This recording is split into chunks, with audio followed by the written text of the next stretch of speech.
stating the obvious, because I'm sure plenty of people said this. Like when I first saw The Ascent, a trailer on it, I believe it was on YouTube, I would have never guessed that it was developed by a team of 12 people, which normally I think well myself as well as casual gamers and just people in general who are interested in video games, they wouldn't know about background details like that. How many developers are in a studio working on this title? Like I'm talking about like the number. You'll know about the publisher, the developer by title, by name, if it's Capcom, if it's you know CD Project Red or you know Bethesda. You'll know the names, but you don't really know insider details as to like how many employees are working on a title. But I remember with the Ascent, that was one of the first key things that I remember because I don't remember where I learned the fact that only 12 people were working on the project, but I remember thinking like, wow, that's a pretty small studio, A, and B, like look at the shit that they've done. It's amazing, like it looked like a AAA game. It was kind of deceiving at first, but in a good way. Deceiving in a sense that, it looks like a triple A game, but at the same time, the twin stick shooter aspect of it, which is the meat of the game, right? Which would be the combat. Usually, twin stick shooters are arcadey. They're not really RPG elements involved in games of twin stick shooting. It's usually I always think of like, you know, this is not the greatest example, but games that are like R type or like, um not Galaga, that's way too old school. But what I'm saying is like you don't really need to press a button. You just you control your guy with the left stick usually, and then the right stick you aim. There's a directional depending on the direction that you're pushing the right stick, that's where you'll shoot instead of actually pressing any of the buttons on the gamepad or on the arcade stick, whatever you're playing on. It was cool. It was deceiving because twin stick shooters generally are not deep games, RPG. They're not like feature rich games. They're just, arcadey games. But here comes the Ascent, and they take that formula, twin stick formula, and then turn it into an RPG. Turn it into a deep, rich game with a lot of lore and graphically beautiful, and replayability through the ass. You can start a new file and just make a different type of build, and one thing that I found odd was out of many things, because once again, here I go. It's not a perfect game. Like how many times you hear people say that? I'm pretty sure I've said this millions of times. One thing I don't like it's when people say that. It was delicious, but it wasn't a perfect burger. You know what I mean? That my house is nice, but it's not a perfect house. Nothing it's perfect, man. What I'm trying to say is that yes, overall, I think the Ascent was a job well done. Like especially for 12, it's hard for people for a team of 12 people. It's hard. It's very easy. Sorry, it's very easy for someone who doesn't know that detail that there was only 12 people, and they did the best they could, which they did a phenomenal job, in my opinion. It's very easy for people to just, especially the younger crowd. I see this a lot from the younger crowd. They like to use the word trash. They use it very very loosely, of course. They don't mean it literally. At least most of them don't. They'll go, "Oh, that's trash. That's trash." It's like the trendy word. That's it. That's trash. This is trash. It's even like permeated, actual video game mechanics. Like before, we used to just call them ads. Oh, look at all these ads. We're fighting a boss. The boss is just spewing out ads. Now it's just like this is trash mob.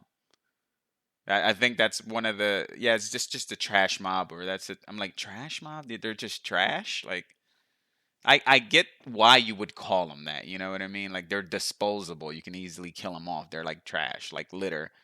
But it's just there's something I don't know. It's just it feels slightly disrespectful. Just trash mob. Like I don't know how the developers would feel like that. It's like, hey, I spent countless hours working on this little fucking enemy that you can just easily kill, and you just call them trash. I don't know. Maybe I'm overthinking that. I don't know. But it's very easy for someone to not know that a small team of developers worked on the Ascent and automatically call the game trash because they're judging it by AAA game studio standards. Studio game studios that have hundreds and sometimes thousands, if I'm not mistaken, of employees working on certain aspects of the games. And when it all comes together, it's this giant orchestrated masterpiece of a game. Well, not always a masterpiece, but even if it's not generally received well, you could at least say that the production was awesome. Big budget. They spared no expense. So, on the score, on the graphical department, on the mechanics, you name it. So it kind of sucks that when I there's certain complaints that I see that the new schoolers, that's what we're gonna call them, like the younger generation of gamers, the 20s and up. Oh, you know what? Even I see some older folks too. Call games this one word that gets under my skin, and that's grindy. A game's too grindy. I'm playing a game and it's too grindy. You got to grind a lot, and I'm like, that's always been like the meat of the game, and that's supposed to be the most fun part. Can you have a video game that grinds too much? That meaning like you have to do kill too many enemies. You have to repeatedly run the same missions over and over, or the events the same over and over again, in order for you to achieve some sort of a goal, some sort of a reward, for you to get a gun, for you to actually have passage onto the next level, or whatever the reward may be. Yes, there it is possible for you to overdo it, but I always felt like that was something I just sucked up. I know that, and everybody's experience is different, but I feel like I'm seeing this way more. It's way more prevalent now than it ever used to be. Meaning the word grindy. When people would say, this game's too grindy. This is something I didn't hear 10, 15 years ago. And if I did, it wasn't at volume as like it is now. Like I feel like it almost becomes like a very quick way to find something negative to say about a game, right? Because it's very subjective. Like you can just say game's grindy. And okay, you can't really prove that, you can't really disprove that, but it is meant in a negative light. It is meant to tear something down when you call a game grindy, because it's a bad thing. It's considered to be a bad thing. But like I said, and I hate to be that guy, like back in my day, we've grinded till our thumbs bled, like, but it's very true. Maybe because I come from that type of pedigree. Like back then, like Nintendo, like sometimes these games wouldn't have, you know, they didn't have autosaves, that's for sure. But like, these long ass password systems that were like fucking 4 columns of like 16 characters each column or whatever. It was insane. But maybe because you just had to get good. Here we go, right?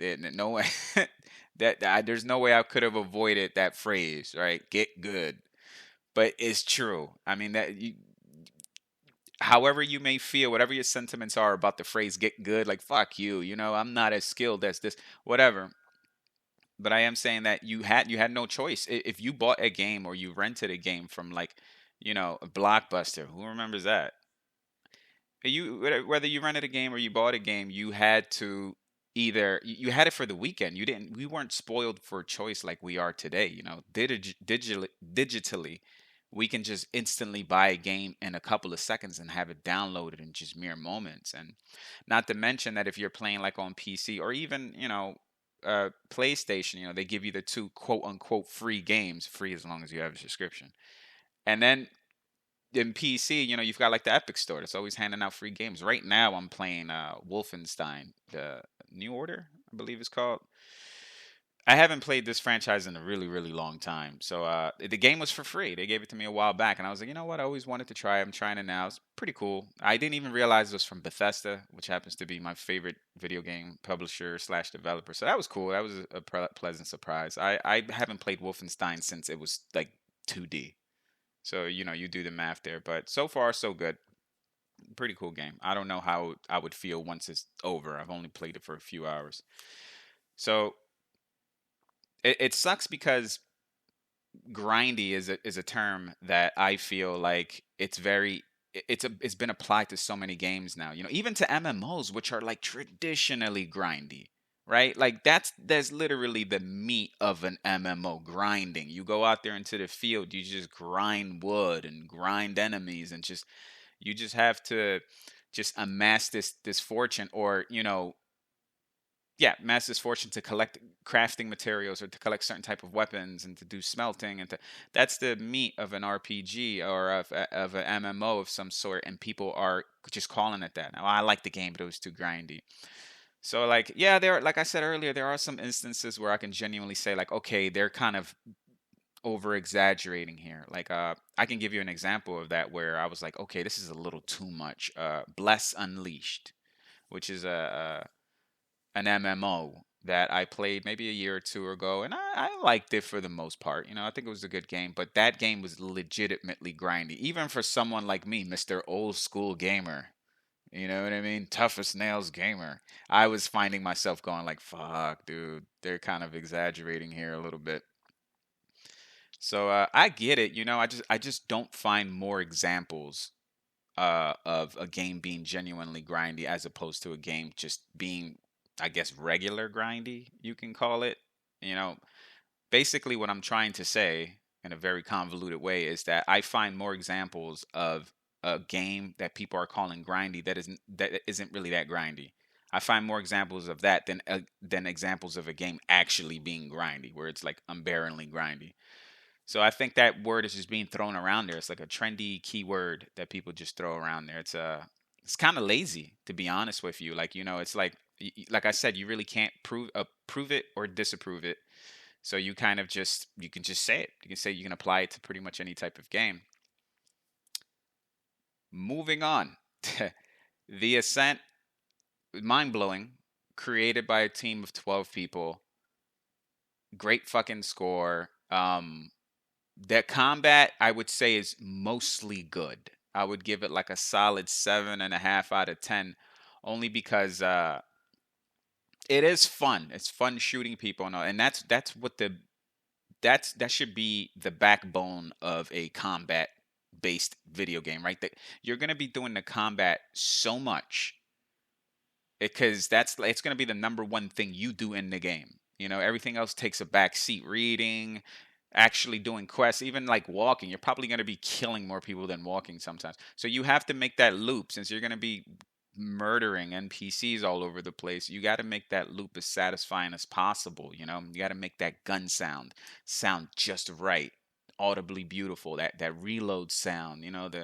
The magazine switch, and they have to be crisp. And then how the enemies react when you hit them with bullets. Do they just stand there and then just continue their motions while they're getting shot without even reacting to any of the bullets? Or are they going to react to the bullets? Kind of, you see their bodies jerking back and forth, and they ragdoll on the ground, and then a pool of blood come. Like, all that all adds to the experience. These are all little minuscule things that connect all together and make the experience awesome. That keeps the feedback loop fresh, and you want to just continue just killing people just because it feels good. If that was taken out of context, I would sound like a real psycho. But since we're talking about video games, you understand what I'm saying. At least I hope so, and you're not like worried about me mentally. One thing that was weird about the Ascent that I found right in the beginning, at the beginning, was the fact that there wasn't really any melee weapons. As a matter of fact, when I say there wasn't really any melee weapons, there weren't melee weapons at all. It was just straight ranged weapons, rifles, pistols, and that was cool. I was all right with that. I was like, that's fine, but it's just odd to have a kind of an open world RPG where you can branching quest lines and deep lore, and then not have like a melee. I feel like melee's always been a common standard. So I'm trying to keep in mind that they didn't have an expansive giant team. So maybe they felt like, maybe for time restraints, or maybe for quality assurance, I don't know, maybe they couldn't work on an entire melee system just because maybe they had a deadline, or maybe they just didn't have the manpower because they were already working with too much. So I'm trying to be understanding here. I'm not making excuses for anyone. I'm just trying to see the big picture, because I could just be like, that game's trash. Or I could just be like, the fact that They didn't add melee. It's trash. The concept is trash. It's trash. Trash mobs, ads, trash ads. But I like to see things completely for the whole picture. But I may be wrong. Maybe they did have the time and they were just like, fuck melee. We just want to shoot. We just want to shoot stuff, and cool. That's fine too. But just recently, and when I say recently, I don't exactly know when, but the last time I played a game, which was maybe a month or two ago, it was fairly recent. I had played it before, but I got about kind of I put a nice dent into it, and then I kind of just stopped playing, and then I got right back into it again with a friend, and me and her ended up finishing the entire game. We enjoyed it very much. And the last time me and her played it, they did add a melee weapon. It was some sort of a bat or something like that, which is, well, that's always cool, right? For some weird reason, for I don't know why, but in futuristic games, I played quite a few. It always seems like the bat is a viable melee option, right? Like here we are in the future where you can have neon fucking katanas and like plasma powered chains or something that can like slice a man in half, and a bat always shows up. That primitive ass bat, like a baseball bat. You know what I mean? But whatever, dude. Baseball bats are rad, depending on I guess how the mechanics of the game are. Like if it's like I said, some people sometimes a game. I'll give you an example. What I'm saying is sometimes a game doesn't feel as good to play, or you don't want to continue playing because that, especially a combat based game, it's hard to continue playing because that feedback loop of beating up bosses and ads doesn't feel good. Like maybe they don't react to your hits well, or I'll give you an example with like Elder Scrolls Online, which is a game that I love that game. I always go back from time to time and play it. And I sunk in some serious hours in that game. But one thing that I have a love-hate relationship with is the combat. The combat feels. Someone once wrote online because I couldn't find the words to it. They said it's like floaty. You know what I mean? Like it's just it feels like no one's really reacting to your hits. I mean, they do with certain, staggers and, stuff like that, but it just feels more like you guys are just pressing buttons in front of each other, especially if you're like doing PvP, which I normally don't do, but I have done it before. If you do PvP or even, boss battles, whatever, and then you guys are just in one little space just pressing buttons. I feel like there's not there sure there's strategy involved, you know what I mean? Like as to what power you have to use before you use another power. You have these rotations that people master, and they just kind of go on autopilot when they find someone. They just press fucking rotations, press these particular buttons, and next thing you know, that other person's dead. It's almost like they're not even paying attention to their reactions or nothing. They're just, look, I'm just gonna press this sequence of buttons and the person in front of me is gonna die. That's the way it rolls. And I'm like, okay, that's interactive in the most loosest sense, right? Like in a very loose sense. It doesn't feel that great. I wish that the combat was more. I wish that they would revamp the combat and make it more like, for example, you know, I, I hate to compare games because everybody has every developer has a different vision. But like a game like Neverwinter, I believe, the MMO. That game was, first of all, that game's awesome. I actually, I played probably just as much as I played ESO Neverwinter. But the combat there is so much fun because you kill people and it's like they have the ragdoll physics, and when you hit them, you see them jerk around. Like it feels it feels interactive. It feels good, and I do wish ESO had a similar system like that instead of this like floaty, almost like you know just press some buttons and hope for the best type combat. It's hard to explain. It's just it doesn't feel it's interactive, but it doesn't feel too interactive as opposed to games that feel punchy. Like you hit them and you can feel if you're playing on a controller, you can feel the vibration. If you're playing on PC, it feels good. Like it's like a slow little pause as soon as you hit them. Which simulating force, like it feels good. Um, yeah, I do hope that Cyberpunk 2077 has a pretty good combat system too. You're snap. I always like to start off with stealth. You snap next, and after that, when shit hits the fan, that's when you just pull out the the rifle, go to town. That feels good though. But just shooting people and just it just feels great. Like feels like it's a loop that you can do forever, and it never really genuinely gets boring. And I feel like I wish more developers kind of put more emphasis in that. Like I'm not saying that they don't because they do, obviously. But like I believe it was Sucker Punch when they made Ghost of Tsushima. I remember seeing a video online and it said that they worked for God knows a crazy amount of time just on the sword play alone, the combat. And they said that they revamped a few systems. They'll make a system, weren't happy with it or satisfied with it, and then they would make another system, and then they weren't happy with that, and then they would make another system, and they just kept doing that till they got the combat right. And when you play Ghost of Tsushima, whoever has played that game, like that's one of the few games in today's era where I can say the majority of people that I've met, like I'm talking about like 90% of the people that I've met that have played that game loved it, including myself. I finished it from top to bottom. I absolutely adore that game.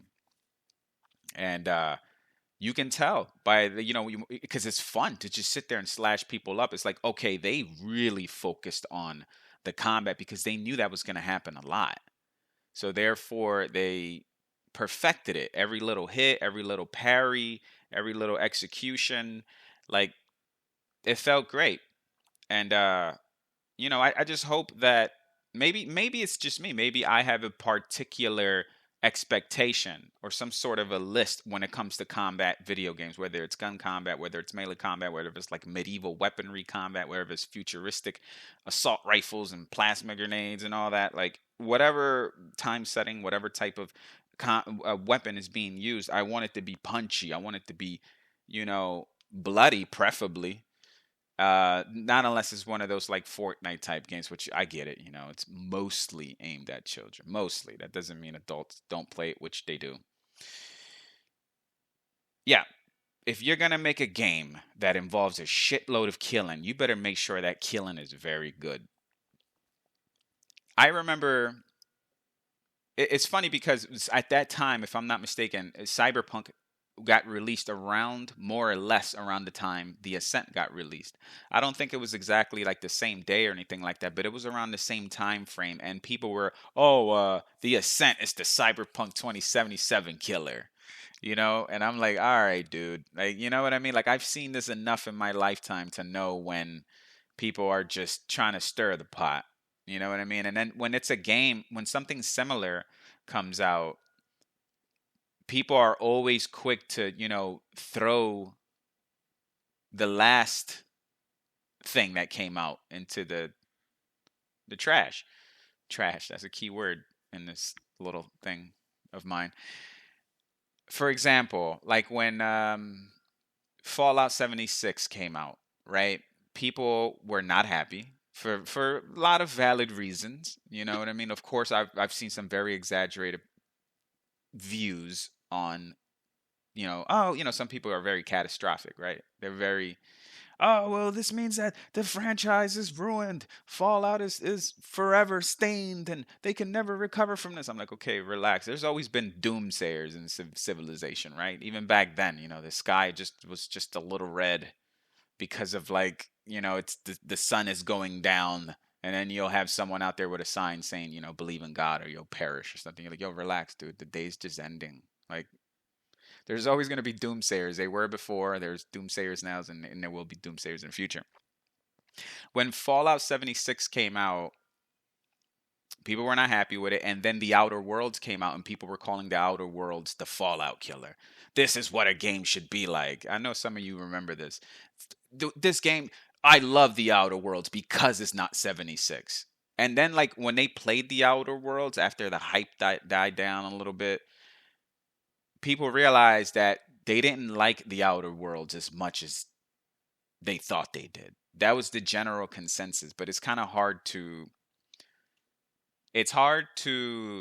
take people's opinions nowadays because I feel like if you want to get clicks, if you want to get subscriptions, you have to do something that borders on negative. You have to trash something. Trash. There goes the word. Ding. I should have a counter. Every time I say trash, you just hear the little fucking bike bell. it's very memorable. Like, I think it's just a human psyche thing, right? You remember the bad moments more than the good moments. Like, you can have 100 good days, right? But then on the 101st day, you happen to just slip and fall and like hurt your toe. You know what I mean? Like, you'll forever remember that one day. So 100 days later, you'll go, man, yeah, it's been great. It's been great living here, but I did fall down and hurt my toe that one time 7 months ago. You know what I mean? Like, you'll remember that forever. That one little moment. You'll completely disregard the fucking hundreds of days that passed that you did great and everything was fine and dandy, but you'll always remember that one negative thing. And I feel like that's the basis of YouTube videos today, and especially the recipe for many of these major YouTubers' success. You know what I mean? Like, a lot of them they like to generate controversy, stir the pot. They like to say this sucks, or a top 10 list of all the, you know, games that suck. Those do very well because people are just waiting to see what gets, you ready? Trashed. Um where was my segue to this? So yeah, Fallout 76 got compared to the Outer Worlds. Um, the Ascent got compared to Cyberpunk. And what do we got? I had another example locked and loaded in my mind, man, but I trailed off way too deep. I went too deep. Now I forgot. Maybe if I remember, I'll just blurt it out later in the middle of something else. But there was another example that I've had that was like that, and I don't think that's fair. You know what I mean? Because obviously Cyberpunk, like as I expressed before, there were, just like Fallout 76, you had a lot of legitimate concerns, a lot of legitimate people complaining about legitimate problems, and that's fine. You know what I mean? And I can get behind it. But then, you have a crowd, and I believe the majority of the crowd are people who bash it. These people are the worst type of people. The people who've never played the game, the people who don't intend on playing the game, but they're very quick on bashing it. They're very quick on calling it trash. They're very quick on not giving it a chance only because everyone else is saying so. And we all know someone like that, right? I know a few people like that. And I think that's terrible. You should always give something a chance. You know what I mean? Unless, you're if this is the way I usually do it. And this is what I did it with, like, this is what I did with Cyberpunk when all the controversy was out, with Fallout 76 when all the controversy was out. I didn't buy the game outright. I waited for a while. I waited and I said, you know what? I don't care what people are saying. I'm gonna try it myself and see what the fuzz is all about.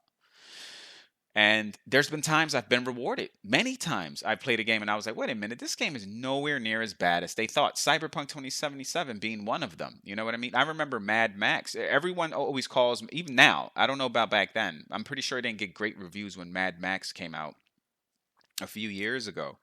But people didn't really pay much attention to it. And I believe that's because another AAA title got released around that time. I forget which one it was.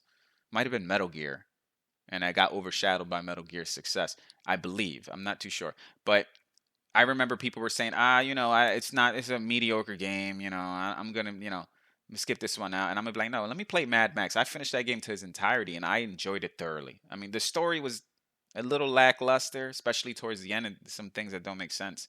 But overall, the game was fun. The car combat was dope. It was very Batman esque, getting out the car and fighting multiple enemies and stuff like that. That was pretty cool. Overall, the game was dope. Overall, I would give it a solid 7.5. On a good day, 8 out of 10. You know what I mean? Which is not bad. That's definitely worth a playthrough. But those people are the people that get under my nerves the most, because if you're someone who actually tried the game, whatever game it may be, and you sunk in a good amount of hours. You can't play that shit for an hour or two and go like, this sucks. This game's trash. Like, play it for a night. Like, give it a solid shot. You know what I mean? A good solid shot, 10 hours. I don't know. There's no real number here, but anything but an hour or two. Even 5 hours to me in my world would be considered too less of. It's not enough time for you to make a honest opinion about it. I just said 10. I threw that number out there. You do what you want with it. But I think if someone played the game for at least 10 hours, I'll go, okay, that's more than enough to at least get a grip of what this game is. You're not going to get the whole package, obviously, because you don't know the ending is part of the package, and there's no way you're going to get that in 10 hours unless it's a relatively short game. And, the mechanics that you get later on in the game after like the 10-hour mark. There's lots of reasons why you can't give a full solid opinion with only 10 hours of gaming, but at least you can say I have a good general idea of what I'm getting myself into. And I wish more people did that. I wish more people just literally took their time to play the game and to have a good, honest opinion on it. Not some shit that they regurgitated from their favorite YouTuber or from their favorite, I'm not going to say reporter because reporters don't even cover video games anymore unless it's like, a very controversial game or something like that.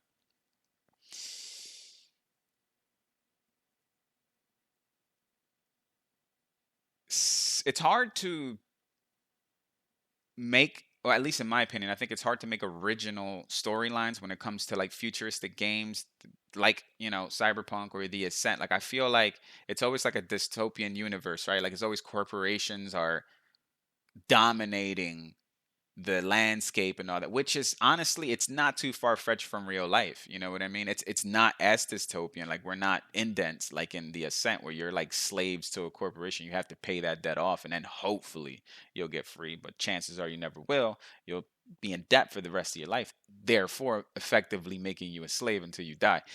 Does As crazy as that sounds, in Cyberpunk and in the Ascent, for example, it's more direct. It's more literal. Like you're literally a slave. But here in real life, it's very figurative. You know what I mean? Like you have people who, are doing good for themselves. They went to college, they got a great degree, and they live in a nice house and they live in a nice car. But, they don't own any of that. And they're probably not going to own any of that in their lifetime. And when they do own it, like for example, let's just, I'm throwing a number out there. Let's just say someone graduates college, finds a job in their field, a good paying job. That's the hope of going to college, right? You don't want to go to college to not make good money, right? And you buy a house, you buy a car. What's the average time frame for you to fully pay your house off, fully pay the bank off, like 30 years or something like that. So let's say you're like 25, 30 years old when you finally get on your feet and find your career and you're stable.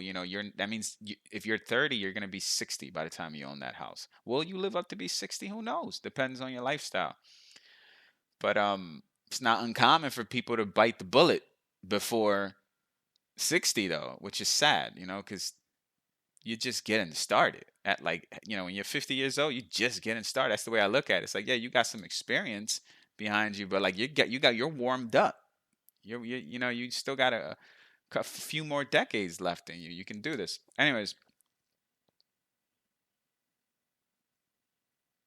it's not too different, the similarities between a video game dystopian world and where we live at now. It's not the same thing, obviously. Like I said, one is more exaggerated, the other one is more subtle, the real life being more subtle. But yeah, it is possible for you. And not only is it possible, I know people who are in debt and they're going to be in debt for the unforeseen, they're going to be in debt for the future. You can't even tell if they're ever going to get out of debt. And, personally, I don't think that's the way to live, but I understand. I don't judge because they want to make power moves. They want to live a good life, and the only way they can do that is to borrow money and to just pay it off in monthly increments or whatever the case may be. And they want a good car, they want a good house, they want to have a great family, they want to go on trips. All of that requires money and lots of money. And the only way you can continue sustaining this type of lifestyle is if you keep paying someone. You know, it's very I feel like nowadays is very rare to find someone who lives within their means or below their means. Everybody has to show someone else that they're doing good, that they're successful. There's no way you can do that if you remain humble, if you just wear regular clothing, you drive like a Nissan that's a few years old, you live in an apartment building, like all of that to like an average person would spell poor, right? It's for me it would spell normal. I'll be like, oh, he lives a normal life. But I know people who would look at that type of life and go like, that's poor. And I'm like, that's a negative way to look at it. But these are the same type of people who will forever remain in debt. Some of them remain in debt for stupid choices, and the others remain in debt for because they genuinely feel like that is the way to better themselves in, and their life currently, which is to borrow money or whatever the case may be. Either way you put it, it is rare to find someone who just genuinely makes good money, and it's just like, I'm not going to squander it on things that I don't really need. I can always find something that I I can always find a sustainable lifestyle by living within my means. I don't need this big house. I don't need this big car, whatever the case may be. But look, man, life is life, right? There's no wrong answers here. Of course, if you want to live your life on hard mode and forever have to pay money off to people, then, I guess that's just part of the American way. Thank God our thank God it isn't switched around, meaning that like real life is the literal interpretation of a dystopian universe, or dystopian world, and then the video game is more subtle. Like, imagine we actually lived in a cyberpunk type world where it's like corporations always have their boot on your neck, and it's like, you're forever you have to work ridiculous hours just to pay them back, and you'll never pay them back because the money that you owe is exuberant. Is that a word? Exuberant? Sounds like it's a word. What's sound about it? The game, pretty much everything. Like, everything is. I don't think there's anything done in the Ascent that I can say is disturbing. Maybe that's not the best word to use. There's nothing that's like outstanding bad, outlandish. I don't know. There's nothing in the Ascent that I can say that is glaring. Like, there's no glaring issues. It's very easy to just call it some. You can even call it like a bland game. I don't think that's nowhere near an accurate description of the game. But there's really no glaring issues. There's really nothing you can say about the game. I mean, I'm pretty sure some people have a lot to say about the game, but those people probably have a lot to say about other things too, and that's alarming. But there's nothing in this game that I can say that is crazy disturbing to the point where you shouldn't play it, where it's game breaking or like a debilitating, like you like, I need to stop this. I can't continue. Overall, it's a great game, and I hope there's a sequel. I really do. I mean, I feel like they have a lot to work with. They can revamp the combat system, and maybe not even revamp it, just improve on it. And there's a lot. Add more melee weapons. That'll be cool. It's crazy because I don't want you to think that I'm like a melee aficionado or anything like that. I always pick range weapons in these type of games, but still, that just to have the option there is good. Um, it did well, if I'm not mistaken. Last time I checked, it sold somewhere around 5 million and counting, and that's pretty good for a team of 12 people. It's enough for them to continue. At least I believe so. I don't know for sure. I don't know the business aspects of the video game industry, but I would assume that for a small team of 12, $5 million and counting, possibly more by now, because this was in 2021. Last time I heard, they made 5 million. It's probably enough for them to come out with a sequel. It's enough for them to, you know, I guess, continue working on what they love, and that's great because I love to see things like this happen. Another game that was made by a small amount of people was called The Forest, which is something I'm thinking about actually dedicating an entire little podcast about, because that's a great game in its own right. But The Forest, if I'm not mistaken, was made by a team, I think, under 12 people, if I'm not mistaken.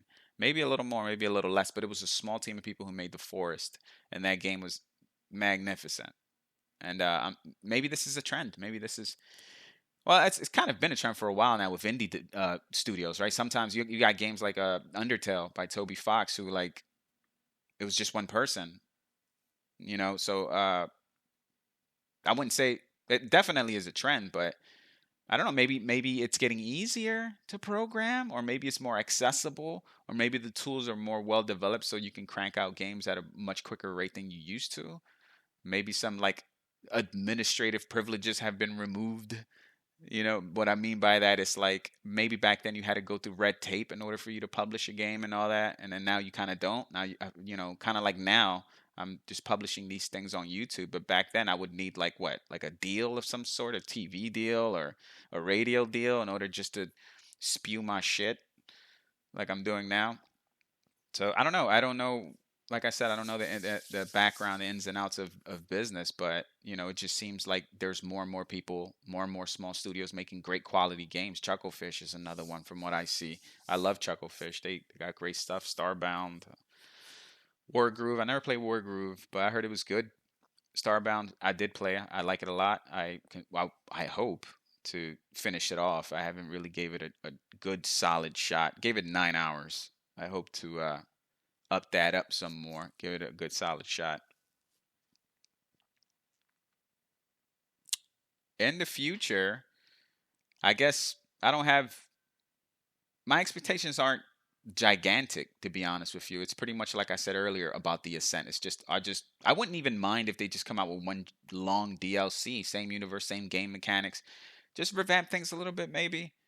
You know what I mean? Like the duck and cover system is it's okay. It works fine for this type of game. The twin stick shooting and you can duck under particular objects while enemies are shooting to take shelter from them, and then you can pop up and shoot them while they're not in shelter. Overall, it's a pretty good system. Works very very well. Mm, what can we do? What can we say? I think I'm done here. But I will say that in the subject of dystopian future worlds, you do have that what is it? Phantom Liberty? There's a new DLC coming out soon by CD Projekt Red for Cyberpunk 2077, and I don't know. I just feel like they're gonna knock that out the park, because of the crazy controversy that Cyberpunk generated. So I feel like right now they got another chance to step up to the plate and hit a home run, and I feel like they are. I feel like they are gonna knock this one out the park. I feel like it is gonna be lots of things that they left half baked in Cyberpunk will definitely be done better. You know, that's my hope for it. I could be completely wrong, but I'll back that up. If I had to bet, I think that they're gonna nail this one. And as far as the Ascent goes, I know a new DLC came out recently, and it was I believe it was skins for guns and one final mission after the end game. I have not played that mission. I kind of just finished the game and I stopped playing, but I think I will go back and play that. And maybe it's a good one, maybe it's not, but it's kind of like a continuation, almost like an end game type deal or whatever. But I'm just glad. I'm just happy to end it all off. I'm happy that indie games are stepping up and making good titles like this, and I hope that they continue making titles like this. And I hope that somewhere in the future, man, people just learn how to ease up, especially on social media, man. Like it's very easy to be disrespectful nowadays because you're hiding under the guise of being anonymous. Like it's very easy for you to trash publications and to trash people and to quote unquote cancel people and their jobs. And I hope that people are more cooler, man. Like they understand that these are people behind, these publications and these magazines and these games, and then especially indie game studios, which only have a small staff of people. They're gonna read these comments, and I feel like it affects them a little more than. So I'm just saying, man, be cool. That's all. Don't be a dick. I'm out.